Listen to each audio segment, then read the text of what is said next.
Hello everybody, it's the Historical Gamer once again. I hope you're all off to the beginning of a wonderful weekend.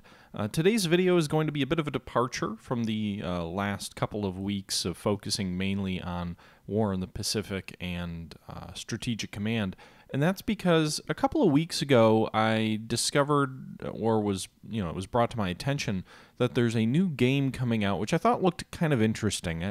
It's a game that I haven't seen done before in this kind of a way, and I did want to go ahead and talk about it a little bit. The game is called Radio Commander. It is being developed, so it's not out yet. And it is slated for release in Q3 of 2019. The developer is Serious Sim, and the publisher is listed as Games Operators. I'm not familiar with either of these. Games Operators looks like they have they publish, I guess, the 911 series, which I have not played, but like 911 Search and Rescue and 911 Operator and some games like that. Serious Sim, at least according to their Steam page, this looks like it's going to be their first game.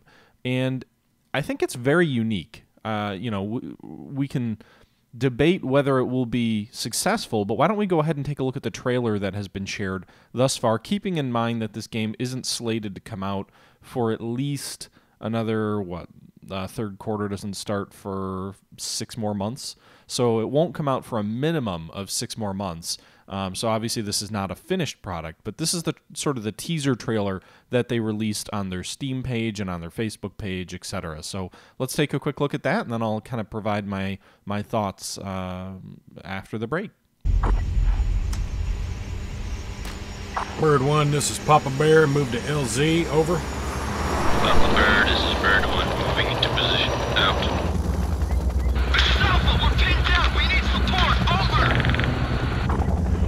Alpha, what's the enemy position? Over. We're not sure. Requesting danger close artillery support on our position. Over. Alpha platoon, are you sure? Over. Affirmative. Enemy is getting close. Foxtrot, this is Papa Bear. Give them hell at 318. Over.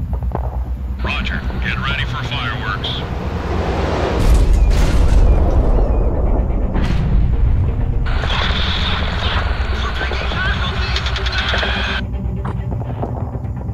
Alpha, this is Papa Bear. What's your status? Over. Alpha, do you copy? Over.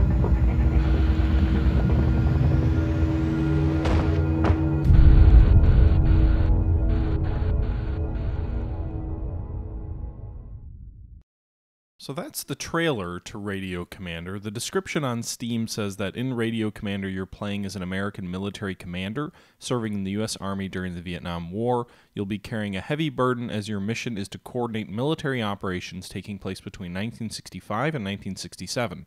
But it's not just another RTS in which you're invisible being hovering over the battlefield. In Radio Commander, situation reports are given to you in the form of dramatic radio statements sent by troops fighting on the ground, and your only accessory is a strategic map on which you can place tags and notes. Will you be smart, fast, and cold-blooded enough to carry the responsibility and save your men? So this is an interesting little game based off of what we can see so far. And as the descriptor provides, I mean, this trailer very much gives the sense of I would imagine what amounts to a company commander or maybe a battalion commander back at headquarters. You're not in the field with your men during these operations, and you're getting radio reports from your men, and you have to make decisions based on those radio reports. It's kind of an interesting concept. It's not something I've seen before. You remove yourself essentially from that front line, that omniscient position, and you have to make decisions based on what your men are telling you and sort of weave through the fog of war. And I think that's a really interesting concept. I wonder if the game will be able to deliver the emotional appeal that the trailer's clearly trying to convey at the end, with the commander slamming his fist down on the desk and the descriptor on Steam kind of saying, will you be able to carry the responsibility to save your men? I mean, it's trying to convey the sense of responsibility to those soldiers who you lead. I think the challenge there is if it really is just you back at base, you're not really going to have any sort of real emotional attachment to those men that you hear on the other end of the radio. So there is that element. but I do think it's a compelling concept. What I don't know enough about is I'm not, I know a lot about military history. I know a fair amount about Vietnam, but I don't know a ton. I know OOBs, so I know like the orders of battle. I know what, forward air controllers and things like that, but I don't know a ton of the actual operational way that you would call an air support. Like a forward air controller would, I understand, generally talk directly to the aircraft that are coming down and providing the support, but I don't know what that level of, handoff is. Do you go back through a headquarters unit then to get directed to, an artillery battery providing fire support? Or, how does that all work? Because I am kind of curious, like this divorce from reality, this sort of middleman that you're talking to, I don't know if that reflects true tactical doctrine. Maybe it does, and that would make sense why the game's being developed. It's just not something I'm familiar with.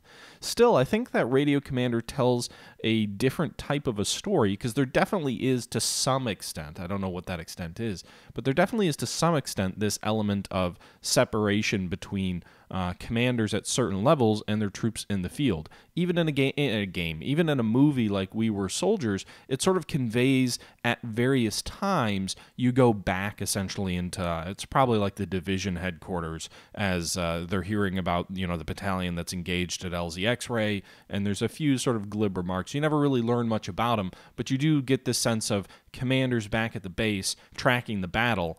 And this game seems to try and convey that sense of, we don't really know what's going on. We can hear a few things on the end of the radio. We have to make some judgment calls. Do I call that artillery in a danger close? Do they really need it?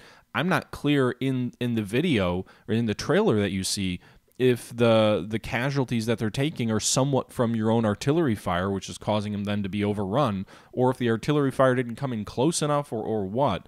So I think it'll be interesting to see, like, how the game communicates failure. Is it just you didn't do it in time, or is there potentially like some levels of ambiguity that you have to parse through? Is it really danger close? How do you call that in a way? It looks like you kind of move your cursor around on the map and select a spot where you want the artillery to go down, and then you issue the order. But how close or how accurate or how sensitive is that? And what's the right balance there to make it a good game too? I think that's a kind of an interesting, again, it's a very different concept than I've seen, and I think it's kind of an encouraging thing. I mean, we're seeing this game is slated to come out in 2019, Burden of Command is slated to come out in 2019. There's some really innovative looking games that I think are trying to break the mold on what it means to be a strategy game, on what it means to be a war game, on sort of the real elements of leading soldiers in combat, and frankly that doesn't represent a top-down view in a real-time strategy game to say where troops need to move. Even Combat Mission, while it might model unit tactics in some effective ways, doesn't really model what it's like to be a commander, because you see everything, you know everything, you hear everything. And so I think that this kind of a game potentially really can convey that sense of, like, when you're, it's easy when you read the history books to understand, like, this commander was incompetent, this leader was an idiot. But when you actually deal with these kind of challenges of not knowing what's occurring and not understanding the sort of situation, it's easy to understand how fog of war, how the pains of leadership, the challenges of leadership, perhaps is a better way of saying it, can get in the way of effectively leading troops in combat. And Burden of Command, I think, is a game that's trying to do that from a moralistic standpoint. How do you effectively lead your men? I think this game will probably do that more in the sense of, like, there's only so much information and that you can go on to be able to issue orders, and yet you still need to make quality decisions that are, vital to the survival of your men. So there's a lot that I like about this trailer. I like sort of the gritty atmosphere, the commander back on a fire base, inside of a tent. You can see there's definitely some elements of graphical. You get to see the artillery firing off. You get to see the helicopter taking off. Your actions have sort of a visual and pleasing effect in this particular trailer. And I'm really curious to see what comes of this. Again, I think I saw on their website that they're currently in closed beta. I also saw one of the settings menus that they had in the screenshot here indicates there might be a level of voice control, voice command, which could be really kind of a neat concept of it actually issuing the orders in your own voice if it works. So I think there's a lot of interesting, unique things that they're trying to do with this. but I'm not sure, I guess we'll see how it plays out. It seems to be forming a narrative game, so I don't think it's going to be like a carrier deck type thing where it's just perfectly optimizing, clicking, and moving units around. I think it'll be more, at least it's going to try to be, more in sort of a narrative, sort of war game perspective, telling the story of you, a commander, in a tour of duty, or I guess maybe 2 tours of duty in Vietnam. I also think it's interesting that they focus on 65 to 66 rather than going into the later periods of the war. So, it'll be interesting to see where in Vietnam you're taking place. I think they actually told you at the beginning of the trailer what airbase you were based out of. But, all things being told, this is definitely one to keep an eye on and one I wanted to bring to your attention. I know this isn't a gameplay video per se, but it's something I stumbled on a couple of weeks ago, and I wanted to bring it to your attention just because, it's not going to come out for 6 more months. Obviously, that's quite a bit of time. We'll see how this plays out, but it's still kind of an interesting concept, and I want to make sure you guys, don't miss it in the slur of, it's very likely when this comes out I may be doing other things and may miss it. So if this is something that's interesting to you, I'll put a link in the description. You can wishlist it or follow it on Steam and then kind of go from there. Anyway, guys, that's probably enough of me rambling. I hope you guys enjoyed the video. Let me know your thoughts below. Let me know if this is something you're intrigued by. I know I am. And until next time, this is the Historical Gamer saying thank you for watching, and I'm out.